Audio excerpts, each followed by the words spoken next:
जय श्री कृष्ण दोस्तों। जीवन का अंतिम सत्य मृत्यु है और इससे कोई बच नहीं सकता। मृत्यु कई तरह से आती है।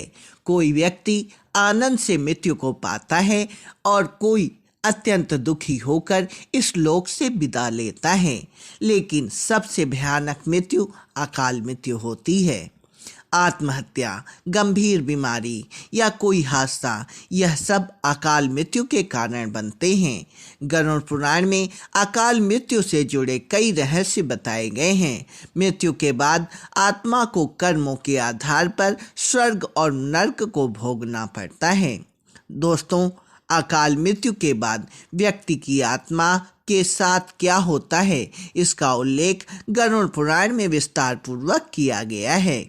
गरुड़ पुराण के अनुसार भूख से पीड़ित होकर मरना, हत्या के द्वारा मौत, फांसी वाली मृत्यु, विष खाने से मौत, आग से जलने से मौत, जल में डूबने से मौत, सांप के काटने से, दुर्घटना में मौत, रोग के कारण मौत, आत्महत्या आदि अकाल मृत्यु के अंतर्गत आती है।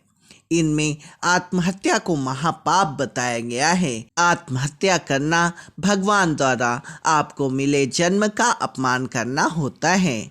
दोस्तों, गरुड़ पुराण में बताया गया है कि पाप करना, दुराचार, स्त्रियों का शोषण, झूठ बोलना, भ्रष्टाचार व कुकर्म आदि अकाल मृत्यु के कारण माने जाते हैं।